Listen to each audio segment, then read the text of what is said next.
అందరికీ praise the lord.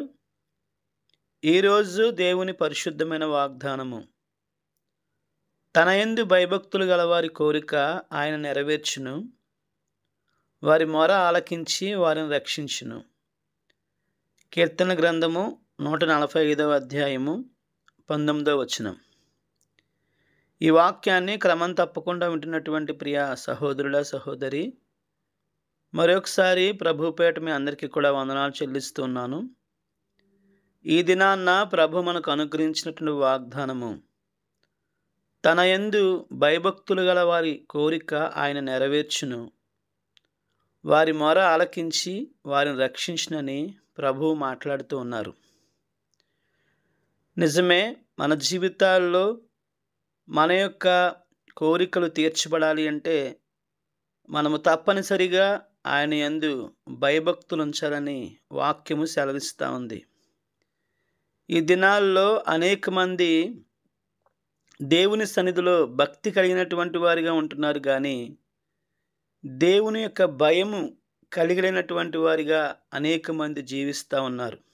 కనుకనే వారు యేసుప్రభు వారిని నమ్ముకున్నప్పటికీ కూడా వారి జీవితాల్లో దారిద్ర్యత, వారి జీవితాల్లో అపాయాలు, వారి జీవితంలో అనారోగ్యాలు మనం చూడవచ్చు.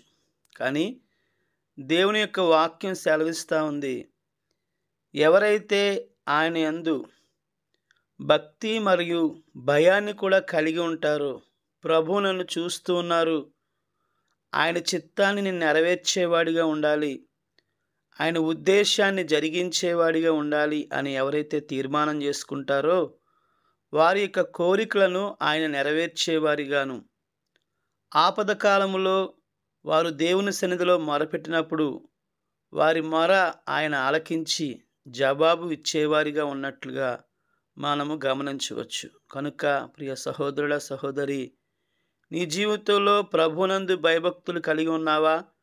అయితే ఆయన నీ కోరిక సిద్ధింపజేస్తారు, నీ ఆలోచన నెరవేరుస్తారు, నీ మొర ఆలకించి నిన్ను దీవించి నీ పట్ల గొప్ప కార్యాలు జరిగిస్తారని ప్రభువు పేరట తెలియపరుస్తూ ఈ మాటలను ముగిస్తున్నాను. రండి ప్రార్థన చేసుకుందాం. మా పరిశుద్ధులైన మా పరమ తండ్రి, మరొకసారి మీకు వందనాలు స్తోత్రాలు. మరొక సమయంలో మీ పాసందులో చేరి ఈ విధంగా ప్రార్థించే సమయాన్ని మీరు దయచేసినందుకే వందనాలు స్తోత్రాలు. మీ యొక్క వాక్య లేఖన భాగాల ద్వారా మరొకసారి మాతో మీరు మాట్లాడినందుకే వందనాలు. మీ యందు భయభక్తులు గల వారి యొక్క కోరికను మీరు నెరవేర్చేవారిగా ఉన్నారని, వారి మొర ఆలకించి వారిని రక్షించేవారిగా ఉన్నారని మరొకసారి మీరు జ్ఞాపకం చేసిన విధానం బట్టి వందనాలు స్తోత్రాలు. ఎవరైతే మీ యందు భయభక్తులు గలవారిగా ఉన్నారో వారి యొక్క అవసరతలు అక్రతలు మీ నామంలో తీర్చండి ప్రభువా. వారు పెట్టేటటువంటి మొర మీరు ఆలకించి వారి జీవితాల్లో మీ గొప్ప కార్యాలు జరిగించి మీ నామానికి మహిమ తెచ్చుకుని ప్రార్థన చేస్తూ ఉన్నాం. మరొకసారి బలహీనలు ఉన్న వారిని మీరు స్వస్థపరచమని, రత్నాకర్ గారి విషయంలో మీరు చేసిన మేలు ఉపకారం బట్టి వందనాలు. ఆ యొక్క హార్ట్ మరి దేవ సంబంధించినటువంటి ఆపరేషన్లో మీరు సహాయం చేసి స్టంట్ వేడులను కృప చూపించారు. వారిని ప్రభువా మరి మీరు దేవ మరి కాపాడిన విధానం బట్టి కూడా మీ నామాన్ని స్తుతిస్తున్నాం. అయ్యా, కావలసినటువంటి కాపుదల భద్రత మీరు అనుగ్రహించమని, త్వరగా వారు కోలుకుని వారి పని వారు చేసుకోవడానికి మీరు సహాయం చేసి మీ నామానికి మహిమ తెచ్చుకోమని ప్రార్థిస్తున్నాను తండ్రి. ఇక గర్భిణీ స్త్రీలను కూడా మీరు జ్ఞాపకం చేసుకుని కూడా ప్రార్థన చేస్తున్నాను తండ్రి. అదేవిధంగా ప్రభు గర్భఫలాల కొరకు ఎదురు చూస్తున్న వారిని కూడా మీరు జ్ఞాపకం చేసుకుని మీ కృపలో ముందుకు కొనసాగింపు చేయమని ప్రార్థన చేస్తున్నాం. అదేవిధంగా సోనీ సిస్టర్ వారి కుటుంబం గురించి కూడా ప్రార్థన చేస్తూ ఉన్నాను తండ్రి. వారి యొక్క హైయర్ స్టడీస్లో ప్రభువా మరి మీరు తోడుగా నడిపించి మీ నామానికి మహిమ తెచ్చుకున్నామని మీ పాదాలు పట్టుకుని బ్రతిమాలుకుంటున్నాం.